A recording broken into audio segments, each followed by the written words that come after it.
Today, I'm going to cut through the noise and teach you how to engage with anime as a Christian. There's a lot of reasons to be unsure about whether Christians are allowed to watch anime or let their children watch anime, and hey, I get it. Between magic, bloodshed, demons, and this tiny little major issue called fan service, there's a lot to be concerned about. But worry not, because discerning this is actually rather simple once you know what to look for. I'll be giving you the tools, the insider knowledge, and some starter recommendations to make sure that you get the most out of this unfamiliar medium, all the while avoiding common spiritual pitfalls. By the way, hi, I'm Pierce. I'm a layman, YouTuber, and an anime fan with an extensive watch list full of anime that I both love and regret ever watching, which is why I'm here to apply my experience to your benefit. So let's begin. The first thing that you're going to want to look out for is the genres. Just like film and television, anime is a medium with its own distinct genres. You've got your rom-coms and your thrillers, and just like live action, some genres are going to be more suitable for you to watch as a Christian than others. One chief concern that many people have when getting into anime is about sexual content, so I've compiled the major anime genres into a handy tier list to let you know which genres to avoid. Starting out at the peak of family-friendly fun, we have the super wholesome tier. This is basically your rated G kind of anime. You won't be seeing much of any inappropriate content in this tier. Here we have two major genres, beginning with the little kid genre, Kodomomoke. You won't be hearing much about this one, but you may recognize it by one major example, Pokemon. Next to it is the sports genre, exemplified by the football anime Blue Lock. Up next, we have the almost perfect tier. Here we have just a little more to be concerned about. Maybe a character or two will show a little more skin on occasion, or a dirty joke will be made, but generally you won't find anything too bad here. Once again, we have three genres. Mecha anime is where you'll find all the big fighting robots, best seen in the various Gundam series. Next we have shoujo, which means girl in Japanese. You'll often find this paired with either the romance genre or the magical girl subgenre. This is anime primarily aimed at a young female target demographic. Think Sailor Moon. Finally, there's the slice of life genre. This genre is all about letting characters exist in their ordinary scenarios without some major overarching plot driving them to act. Less combat, more bonding. Plan Ad's your go-to for this one. A rung lower on the wholesome scale, we have the be careful tier. You're going to want to start filtering out some anime at this point. There will be quote-unquote fan service, which means sexually gratifying content, in a significant amount of these, and clothing will cover less skin than the previous tier. First up in this tier, we have the fantasy genre. This is where you'll find anything from Fullmetal Alchemist to Kill la Kill, meaning that you'll want to look out for what's wholesome fantasy and what's nasty fantasy. The only other genre in this tier is romance, where things can vary between the family-friendly Horimiya to the why was I cursed with eyesight Rent a Girlfriend. Descending lower into the pits of despair, we have the can't watch half of these tier, opening with rom-coms. As is the case with American rom-com movies, a lot of these anime can be very raunchy, like A Couple of Cuckoos. Then there's the biggest and most influential genre yet, shonen, Japanese for boy. This is where you'll find classics like One Piece, Dragon Ball, and Naruto. These are mostly solid, but their glaring problem is their female character designs and fan service scenes. It is targeting a teenage boy demographic after all.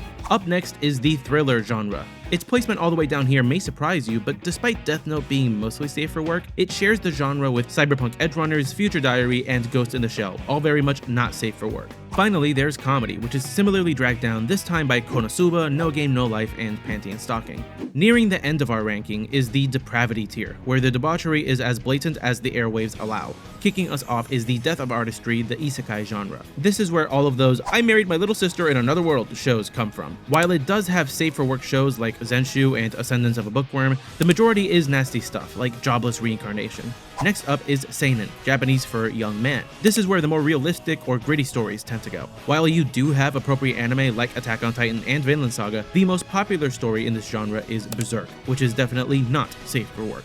Lastly, I know I'll probably get some questions about it, so I figured I'd mention quote-unquote Western anime, otherwise known as cartoons or Western animation. The reason it's down in this tier is because of the sheer excessive nudity of shows like Netflix's Castlevania. Now, there's one final tier, Fire and Brimstone. Everything here is basically smut, so avoid it like the plague. These are harem, yaoi, which means gay, yuri, which means girl gay, and ecchi, which is just straight up pornography. I don't think you even want examples for these. Now, you've learned the genres, very good, but you're not quite done yet. Many of the genres in the lower tiers have a lot of wholesome or otherwise non-problematic anime worth watching. Sometimes an anime might be simultaneously part of a top tier and bottom tier genre, so how can we tell?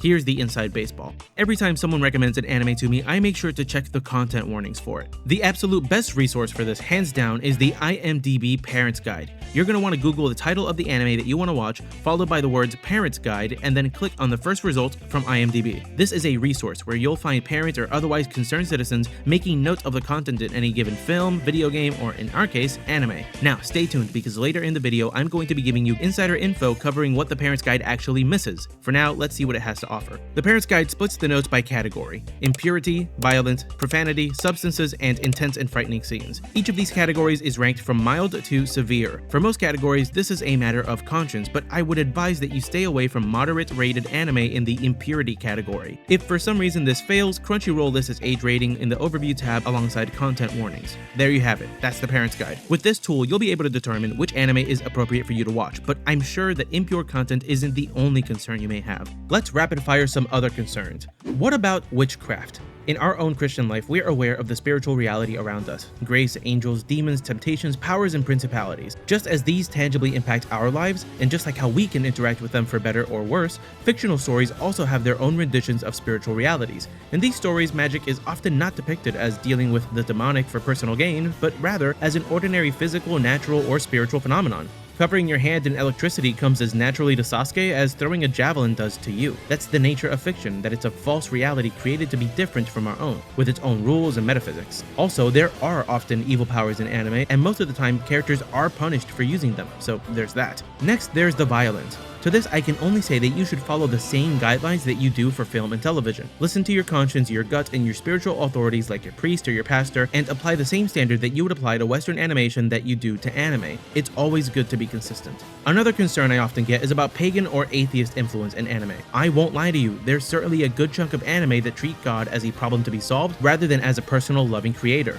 But to paraphrase an exorcist, it's not a problem if your kid reads Harry Potter. It's only a problem when your kid knows Harry Potter better than he knows Jesus. In other words, so long as the person watching anime has a good faith foundation and is immersed in the Christian life, then they don't have to fear being exposed to alternative worldviews. Now that that's all cleared up, why don't we go over a few tips for how to spot nasty anime? After all, the IMDb Parents Guide is by no means foolproof. Let me give you some hints that I picked up through trial and error, which have helped me better identify which anime are and aren't suitable to watch. To start, do you see this? The weird sort of oily shading on a female character's thighs, seemingly drawing your attention to them? That right there is a dead giveaway that this anime is inappropriate. Another indication that you're walking into the lion's den is if the promotional art has the male main character surrounded by more than 2 female characters and 0 other male characters. Also found in the promotional art, if you see underwear at all, or if there's an object conspicuously covering another region, run away. It's not worth digging deeper.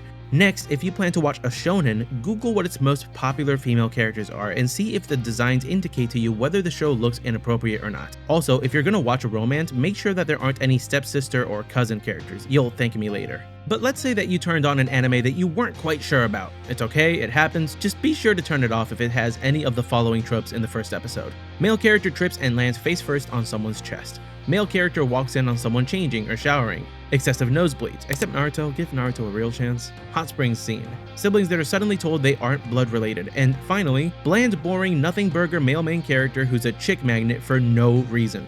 Hopefully now you'll be able to spot these red flags and turn the show off before you see something inappropriate, but I want to make sure it doesn't come to that, so let me give you a few recommendations before I send you on your way. Following our tier list order, I recommend, for the kids in the Koromomoke genre, Pokemon the series Diamond and Pearl. I may be a little biased seeing as how I grew up with this one. For sports, Haikyuu is a safe bet. It's dudes playing sports ball, no strings attached. For mecha, we have Mobile Suit Gundam 00. It's gripping, the action is great, and the overall message about striving for peace in a warring world is bound to hook you even if the big fighting robots don't. Then there's shoujo, which I had to ask the Discord anime thread about, and they came back with Cardcaptor Sakura. Shocker, the young man doesn't care to watch the girl anime. Probably my favorite slice of life anime has to go to Bofuri. I don't want to get hurt, so I'll max out my defense. It's just comfortable. Just friends playing games together. 10 out of 10. As for fantasy, we have the instant classic Frieren Beyond Journey's End. Give this one a watch if you're looking for a good slow burn comedy adventure. If you're looking for a good tearjerker, on the other hand, in the romance genre we have Your Lie in April. I can't really describe it without spoiling it, but trust me, it's worth it. Now, if you're in the market for a good laugh in the comedy genre, you can never go wrong with Spy Family. This might just be the closest thing you find to a Saturday morning cartoon in anime. Then there's rom-coms. Kaguya-sama Love is War is one of the few laugh out loud experiences I've had with anime. When it comes to thrillers, you're going to want to give Death Note pride of place. It's the poster child for crime drama anime, and it's been so for decades now. Picking a shonen anime was pretty difficult, but I think you'll do well to give Demon Slayer a try. It's got cool swords and demon hunting. I mean, what more do you need? But as for seinen, Attack on Titan is probably the best place to start. In my opinion, it's one of the best written pieces of fiction in the past 20 years. And finally, for isekai, check out In the Land of Leodale. Having a female protagonist who's also a mom is definitely a good check against the more scandalous tropes in this genre. So let's recap. When deciding whether you want to watch anime or let your kids watch anime, you should first look for telltale signs of appropriate and inappropriate content, the genre, the tropes, the notes in the parent's guide, remaining careful but giving anime a fair shake. Chances are you are new to this after all. Having finished this guide, you should be better equipped to keep yourself safe and entertained than when you started. Be sure to share this video with anyone you think needs to learn what you've learned today. And while you're at it, I'd appreciate if you left a like and subscribe to the channel. If you have any questions, feel free to leave a comment down below and I'll see if I can't clarify something for you. Thanks for watching, and I hope you have a blessed rest of your day.